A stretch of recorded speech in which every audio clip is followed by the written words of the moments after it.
আচ্ছা, এই একটা ফোন S23 আলট্রা 26,500 টাকা পাবেন আপনারা। অনেকে নিতে চান এই টাইপের ফোন। আবারও একটা ইউনিট হাতে আসছে, S23 ultra black colour 12 256 GB।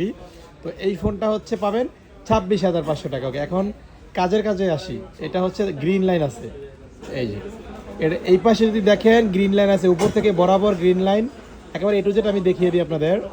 তারপরে এই যে এই পাশে খেয়াল করলে দেখতে পাবেন এটা চাপ লাগার কারণে হয়েছে। এই যে উপরে হালকা একটা লাইন আছে, দুইটা লাইন আছে এবং কালো কালো ডট পিক্সেল আছে উপরে কয়েকটা। এইটুকুই সমস্যা, আর কোনো সমস্যা নাই। আর ফিজিক্যাল কন্ডিশন এমনি স্ক্র্যাচ নাই, ঠিক আছে, মেজর স্ক্র্যাচ নাই। এই পাশে একটু স্ক্র্যাচ আছে হালকা পাতলা, এই ইউজ করতে পারবেন। এটা 12 256, ঠিক আছে। ক্যামেরাটা একটু শেয়ার করি, দেখেন ক্যামেরা দেখেন, কমের মধ্যে খুঁজেন অনেকে 3 আলট্রা, এটা ক্যামেরা ওভারঅল গুড। সো এটা 26,500 টাকায় দিয়ে দিচ্ছি। যারা নেবেন এটা বুকিং করতে পারেন, অল ওভার ইউজ করতে পারবেন, ঠিক আছে। যা ইস্যু ছিল মেনশন করে দিয়েছি আপনাদের মাঝে, ঠিক আছে।